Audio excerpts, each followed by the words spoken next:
we drunk and all of our thumbs went up in the air. Singing in the wind, it's like to the thunder rolling over and over. We down the river, we drunk and all of our thumbs went up in the air. Singing in the wind, it's like to the thunder rolling over and over. We down, we're getting on fire, we're raising up higher. The bottle is up, we're over the top, it's time to get wild. The time of our life, it's happening now. We're out of control. Assalamualaikum warahmatullahi wabarakatuh. Perkenalkan, nama saya Siti Komalasari dengan NPM 2116311200035. Asal instansi Universitas Singapura Bahasa Karawang, Fakultas Agama Islam, Prodi Manajemen Pendidikan Agama Islam. Alhamdulillah, pada siang hari ini kita masih diberi kesempatan untuk bersilaturahmi tentang tugas mata kuliah saya, yaitu Pendidikan Kewarganegaraan dengan tugas wawancara. Dengan diadakannya tugas wawancara pendidikan kewarganegaraan ini agar kita lebih mengetahui sejauh mana kita memahami tentang pendidikan kewarganegaraan. Pada hari ini kita sudah dihadiri oleh rekan saya yang bernama Asep Mulyana, asal instansi Universitas Buana Perjuangan Karawang, Fakultas Ekonomi Bisnis, Prodi Manajemen. Baik, di sini saya akan memulai pertanyaan saya, yaitu bagaimana cara Anda hormat dan menghormati serta bekerja sama antara pemeluk agama dan penganut kepercayaan yang berbeda. Silakan. Caranya adalah dengan menjalin hubungan dengan penganut agama lain. Kita juga harus bisa bersikap toleransi, bersikap adil terhadap penganut agama lain, dan membantu penganut agama lain dalam mengalami kesulitan. Oke, baik. Untuk pertanyaan kedua, yaitu bagaimana cara Anda senantiasa menjaga adab ataupun sopan santun dan kebaikan dalam berbagai kondisi. Oke, silakan. Contohnya dalam kondisi di dalam keluarga itu menghormati orang tua, berbicara jujur dan lemah lembut. Kita juga harus bersikap ramah kepada tetangga sekitar. Kita juga tidak boleh berkata kasar atau menyakiti hati orang lain. Terus di lingkungan sekolah kita juga harus menghormati guru dan tenaga pengajar. Kita juga harus menjaga kebersihan dan mengikuti peraturan yang ada di sekolah. Oke, baik. Untuk pertanyaan ketiga, yaitu apa sih bukti bahwa Anda mencintai tanah air Indonesia? Bukti bahwa saya cinta tanah air Indonesia adalah saya bangga dengan produk dalam negeri. Saya juga menggunakan bahasa Indonesia dengan baik dan benar. Saya juga hidup gotong royong dan bangga akan budaya dan bahasa yang ada di Indonesia. Oke, baik. Untuk pertanyaan keempat, yaitu apa tindakan Anda yang akan Anda lakukan ketika melihat orang yang memaksa atas kehendaknya sendiri? Yang saya lakukan adalah saya pasti bersikap tegas dan diplomatis. Saya juga sebelumnya mengucapkan terima kasih kepada dia atas pendapat dia sendiri. Terus kita juga harus mengubah arah pembicaraan dan mengajak orang lain untuk bermusyawarah. Dan kita juga harus tetap menjalin hubungan dengan orang tersebut. Oke, baik. Untuk pertanyaan kelima, yaitu ketika bermusyawarah lantas berbagai asumsi yang berbeda dengan pendapat Anda, apa yang Anda akan lakukan? Apakah menghormati atau tidak? Yang pasti saya akan menghormati pendapat tersebut. Saya juga akan bersikap lembut dan berkata yang sopan. Saya juga akan menghilangkan sifat egois agar musyawarah berjalan dengan baik. Dan saya juga pasti akan mengajak orang lain untuk bermusyawarah dengan orang lain untuk mengambil keputusan. Oke, baik. Cukup sekian tugas wawancara saya dengan mahasiswa. Terima kasih atas partisipasinya. Saya ucapkan terima kasih. Wassalamualaikum warahmatullahi wabarakatuh. Assalamualaikum warahmatullahi wabarakatuh. Perkenalkan, saya Siti Komalasari dari Program Studi Manajemen Pendidikan Islam, kelas 1A. Di sini saya mendapat tugas dari mata kuliah pendidikan kewarganegaraan untuk mewawancarai kerabat saya. Dan juga di sini saya sudah dihadiri oleh kerabat saya yang bernama Ahmad Buhori. Oke. Oke, baik. Untuk pertanyaan pertama yaitu bagaimana cara Anda hormat dan menghormati serta bekerja sama antara pemeluk agama dan para penganut kepercayaan yang berbeda? Baik, dipersilahkan untuk menjawab. Jawab. Ya, sesuai sama pertanyaan ya. Jadi menurut saya itu ada 6 poin pandangan dari sikap untuk menjaga umat beragama yang etikanya atau kerukunan antar umat beragama itu berbeda. Itu yang pertama, setiap pemeluk agama memandang pemeluk agama lain sebagai sesama makhluk ciptaan Tuhan dan saudara sebangsa. Yang kedua, setiap pemeluk agama memperlakukan pemeluk agama lain dengan niat dan sikap yang baik, empati, penuh kasih sayang, dan sikap saling menghormati. Dan yang ketiga, setiap pemeluk agama bersama pemeluk agama lain mengembangkan dialog dan kemanusiaan untuk kemajuan bangsa. Yang keempat, setiap pemeluk agama tidak memandang agama lain dari sudut pandangnya sendiri dan tidak mencampuri urusan internal agama lain. Yang kelima, pemeluk agama menerima dan menghormati persamaan dan perbedaan masing-masing agama dan tidak mencampuri atau mendoktrin gitu ya, akidah, keyakinan, dan praktik peribadatan agama lain. Dan yang terakhir, setiap pemeluk agama berkomitmen bahwa kerukunan antar umat beragama tidak menahan siaran agama dan siaran tidak mengganggu kerukunan umat beragama lainnya. Terima kasih. Oke, baik. Dilanjut untuk pertanyaan kedua yaitu bagaimana cara Anda senantiasa menjaga adab atau kesopanan dan kebaikan dalam berbagai kondisi? Silakan untuk dijawab. Jawab pertanyaan kedua, kalau menurut saya sih itu udah ada sih di penerapan Pancasila. Penerapan Pancasila yang kalau nggak salah yang kedua. Isinya tuh Pancasila berbunyi kemanusiaan yang adil dan beradab. Makna sila kedua tersebut berarti bangsa Indonesia diakui dan diperlakukan sesuai harkat dan martabat sebagai makhluk ciptaan Tuhan yang Maha Esa. Sebagai makhluk ciptaan Tuhan yang Maha Esa, manusia memiliki derajat, hak, dan kewajiban yang sama. Terima kasih. Oke, baik. Untuk pertanyaan ketiga yaitu apa sih bukti Anda bahwa Anda mencintai tanah air Indonesia?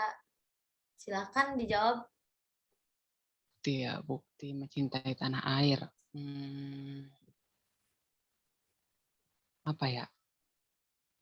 Ntar dipikir-pikir dulu, nggak apa-apa. Sih kedua bagel itu kan. Nggak apa-apa. Nggak apa. Apa tadi pertanyaannya? Sikap mencintai tanah air. Bukti Gitu. Abang mencintai tanah Oh, air. bukti. Bukan bukti mencintai saya. Bukti mencintai tanah air. Tuh selalu menerapkan berat. Pancasila. Ayo, udah mulai lagi nih. Berarti di pertanyaan ketiga deh. Udah. Iya. Ya, pertanyaan ketiga nanti diulang lagi aja pertanyaannya. Masa saya editor dewek PG nanti kan bisa di. Ya kan Di ini aja, diulang lagi aja pertanyaannya. Joki per menit itu ya. Iya, nggak bang. Siapa yang joki? Nanti kita nyari. Aku per menit 4.000. Itu diulang lagi aja pertanyaannya. Berarti dari yang ketiga aja ya bang. Iya bang. Iya dari yang ketiga bang.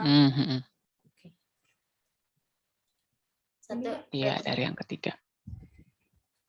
Baik, untuk pertanyaan selanjutnya yaitu apa sih bukti Anda bahwa Anda mencintai tanah air Indonesia? Silakan dijawab. Bukti mencintai tanah air. Ada banyak sih sebenarnya faktornya. Ya.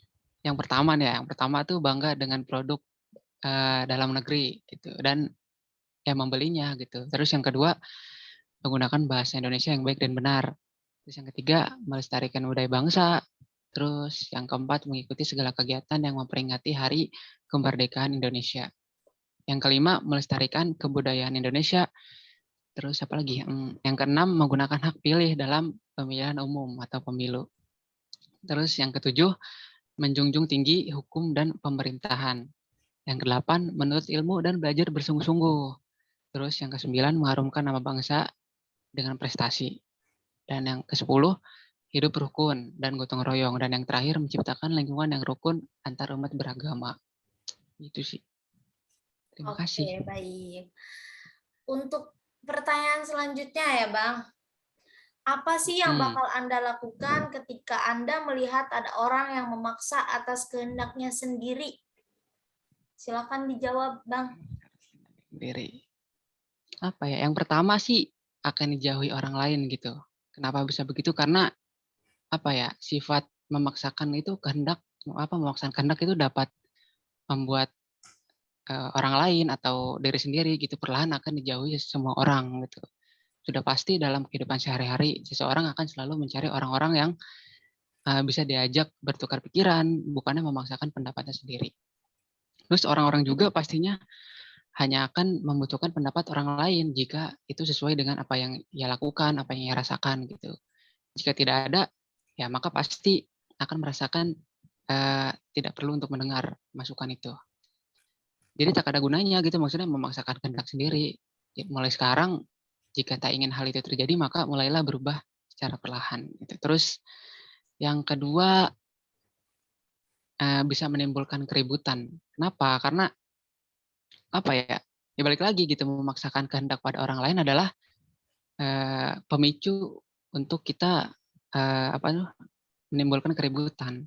Jika seseorang kesal dengan sikapmu, maka ia pun akan emosi dan melawan baik perkataanmu yang menurutnya tidak cocok. Saat itu terjadi, maka akan membuat suasana jadi panas dan kalian akan menjadi jauh secara perlahan. Jadi mulailah sekarang usahakan selalu mendengar orang lain. Gitu. Terus, apa lagi ya?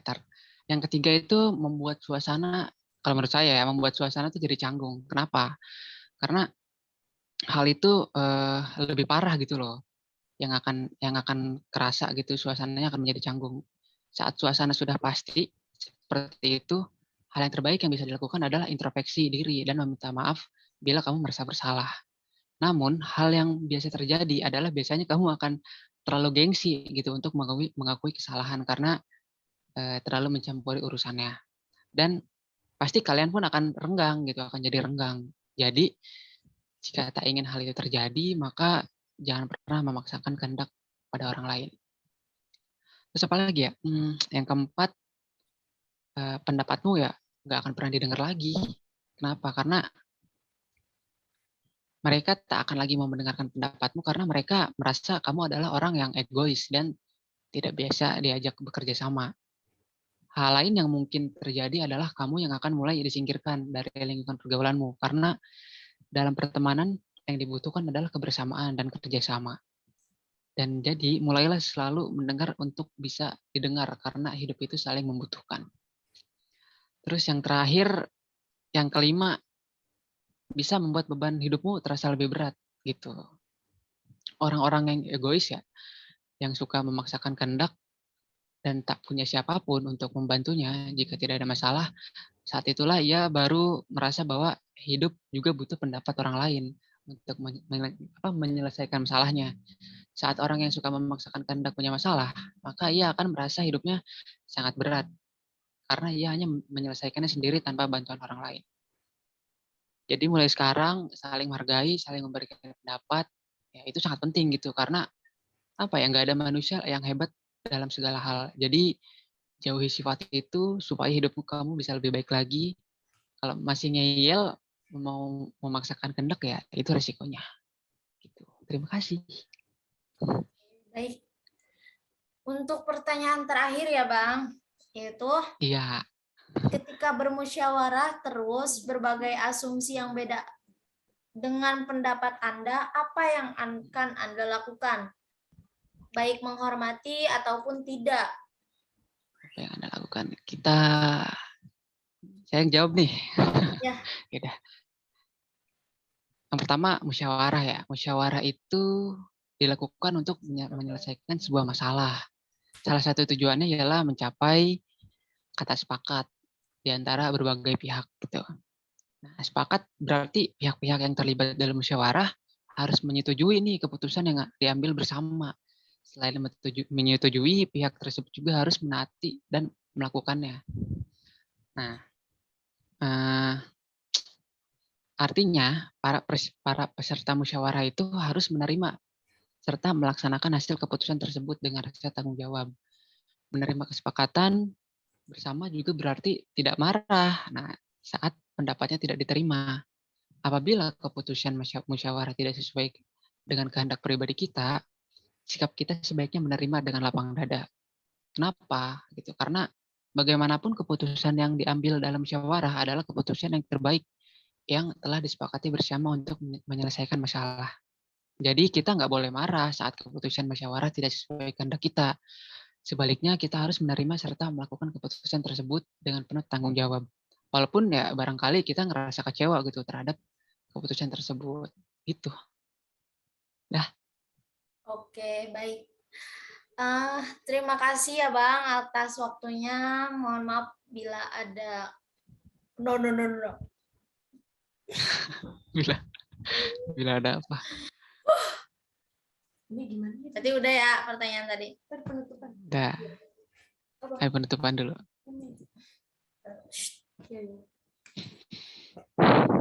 Oke, baik. Terima kasih untuk waktunya saya ucapkan kepada kerabat saya. Cukup sekian, terima kasih. Wassalamualaikum warahmatullahi wabarakatuh. Waalaikumsalam warahmatullahi wabarakatuh.